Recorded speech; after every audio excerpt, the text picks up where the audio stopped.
you got a little NBA action that you were speaking of a little bit earlier? You know what, man? I think we might as well get into an NBA and give NBA some time. I talked about earlier that the NBA is needling in on the NFL market share a little bit by stealing a couple weeks, which is cool for them because they could stay out there and get something going. But as you know, here And not do a Kobe. look at wow, missing Twice. Yeah. Yeah, we don't give a lot of air to breathe to the NBA.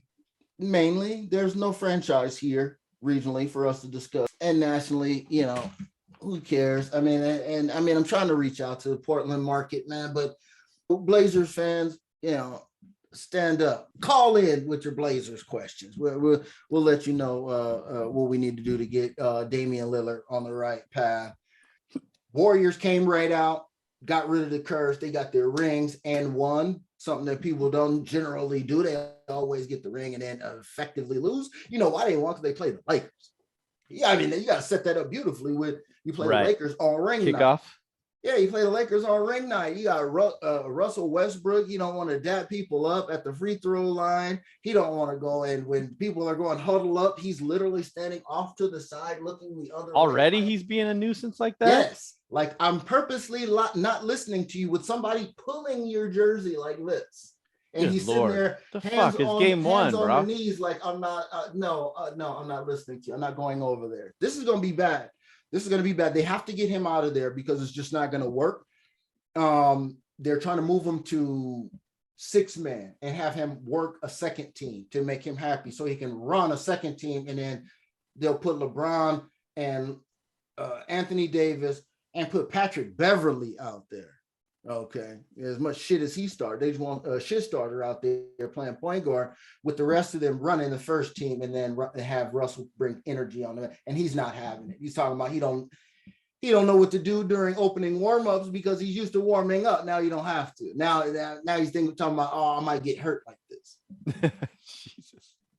But I think that the NBA, they got something nice with the Warriors and what they're able to do. You think that the Warriors won last year and there was a lot of talk, Steph Curry, Klay Thompson, Draymond Green, a lot of issues going on with Draymond Green. They out here punching each other. They're knuckling up in practice.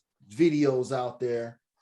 Yeah, it's just debatable whether or not he punched him and held him on the way down, or he was punching him and adding that little extra oomph to it. Add the little thumb to the throat. You never know.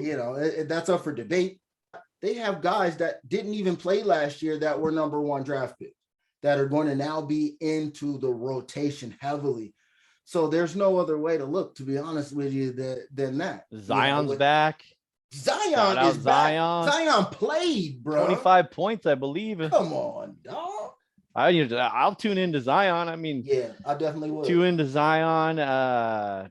Chet Holmgren, is they still out for the year? I have to look into him. I'm gonna write that down. Need to get the insider from old boy Dirk. Yeah, we're missed out on seeing that, but we do have Seattle local product Paulo Banchero stand up.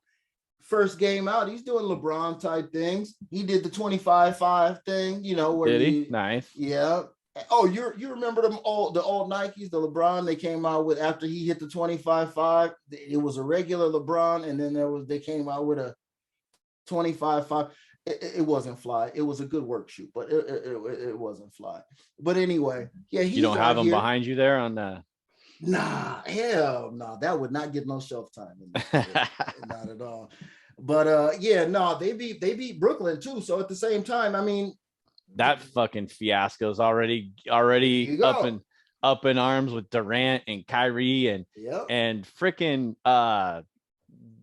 Simmons, bro. Yep. How do you play 24 minutes, score 2 points, and foul out? Not even 20. What was it? 12 minutes or something? But that's what he's got to do. That's his role, is to get the ball to those guys.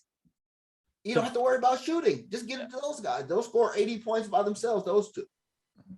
I rebound. Wait, how many more weeks do we get to go before the drama roll starts popping off in Brooklyn and LA? Haven't even That's a seen the lot of Clippers. money. I think the Clippers and Lakers play tonight, don't they? They do. Yeah, Clippers and Lakers. See how that madness rolls out. That's a lot of money for a rebounder, bro. Hey, I don't know if you have anything else, but I do have a question, a concerning question, like we've just already talked about. Go ahead. The Sonics, we don't have the Sonics here. We have an arena ready for them, right? Yep. The commissioners already came out and said Vegas and Seattle last year. Yep.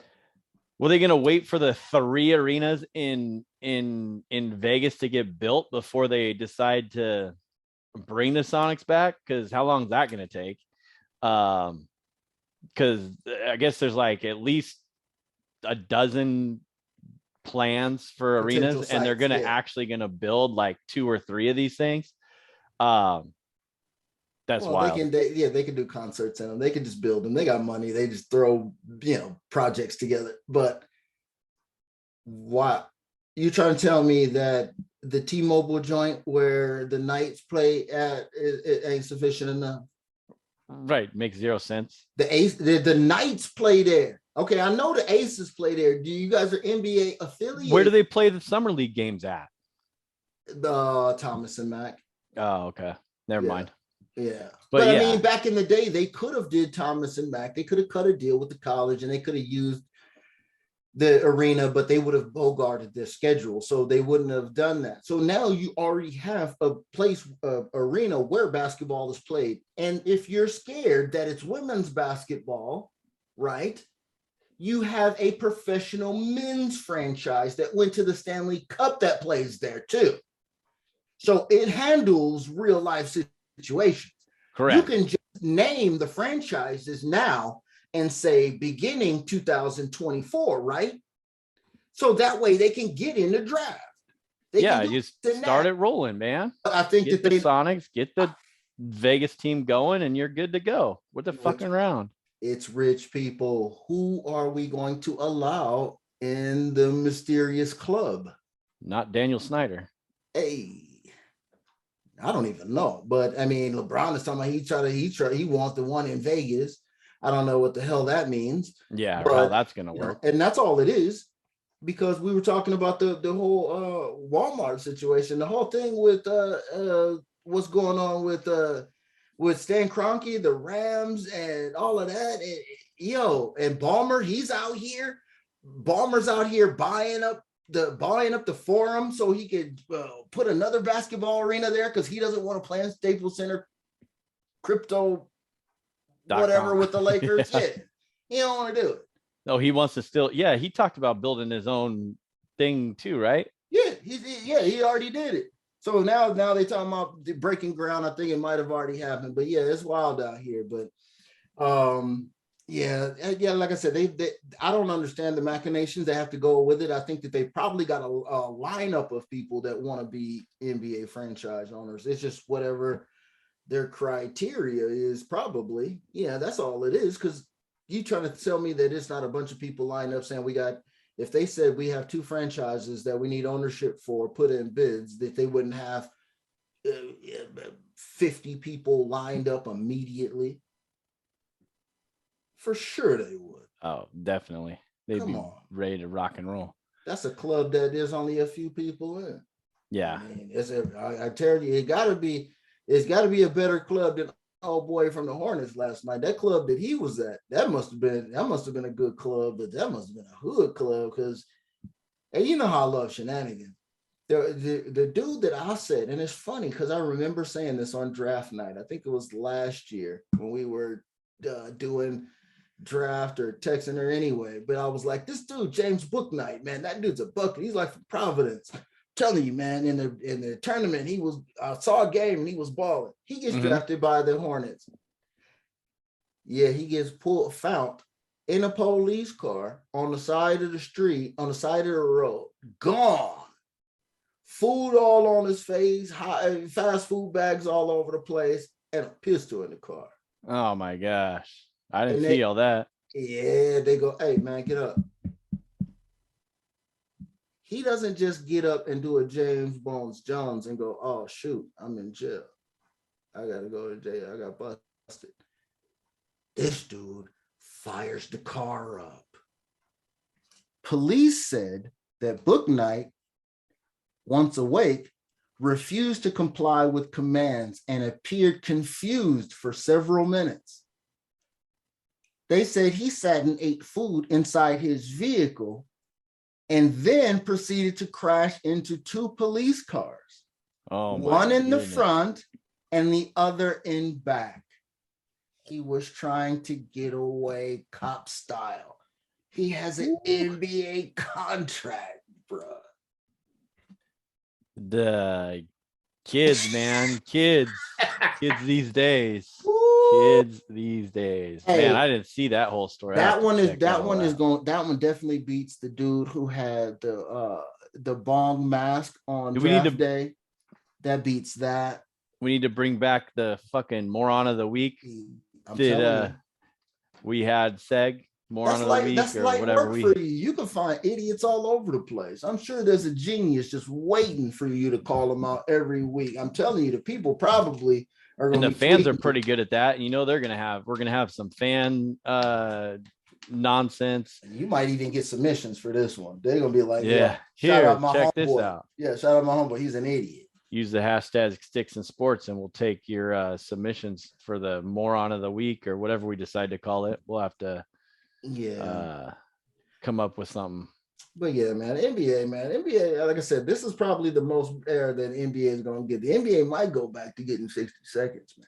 Hey, I think I like the NBA in 60 seconds better. That's pretty legit. You do a good job on the NBA in 60 seconds, homie. That's your own show there. Because that's it. But outside of that, hey, look, I got a little something, a quote that I got out there for the people, since we always delve into life at the counter and betting before we close out, since the NBA ain't gonna never get no bread. There was a quote from Greg Popovich this year about what's gonna happen, since there's a lot of prospects out in the world, and the San Antonio Spurs have been known for, potentially being up to some shenanigans in order to get number one overall. If you remember, they had David Robinson number one overall and Tim Duncan number one overall, and then they got played at the same time. Okay. Oh yeah. I don't even know how you do that. Okay. So, and then they built around that. Greg Popovich might have revealed the betting strategy for the San Antonio Spurs to everybody this year. Did he really? Popovich's quote is, I probably shouldn't say this, but I'm going to say it anyway. And every time you start out with that, you know it's going to be good. Nobody here should go to Vegas with the thought of betting on us to win the championship this year. That's all you had to say? You know what that means?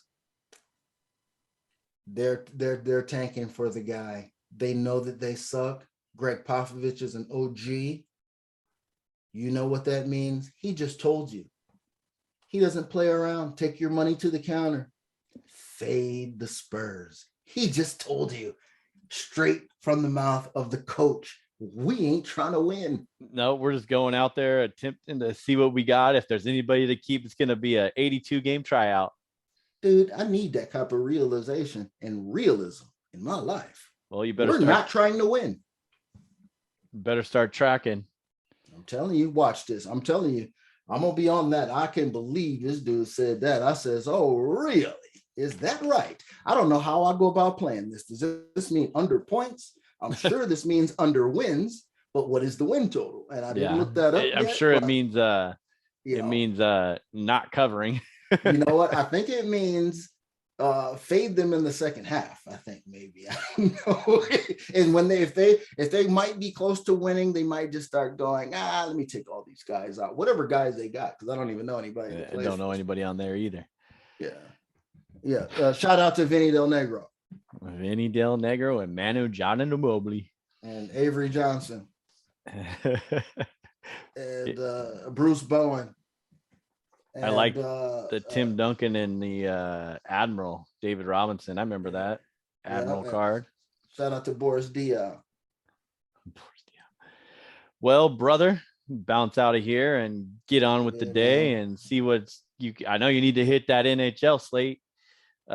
with that parlay on the over 1.5, 1Ps, because those are popping off, and the over 6.5, 5.5 if you get that. But yeah, homie, you'll have to let you know what you guys got. I know Jones is thriving or fiending right now to talk to me, so he's probably got something on the plate.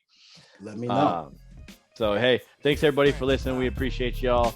Follow me on Twitter at Stix015. Follow this guy, Nos Big Homie, at homie_anonymous. Go to thisisfunner.com for more podcasts and online content, and check out the merch while you're there. What you got for the people, brother? Man, nothing, man. Shout out to you, and all of y'all. Never forget, always remember, this is Funner. That was Sports Fix with Stix. Thank you for listening, and don't forget to subscribe, rate, and review the show. If you want to join the show, use the hashtag StixandSports. Winners don't make excuses.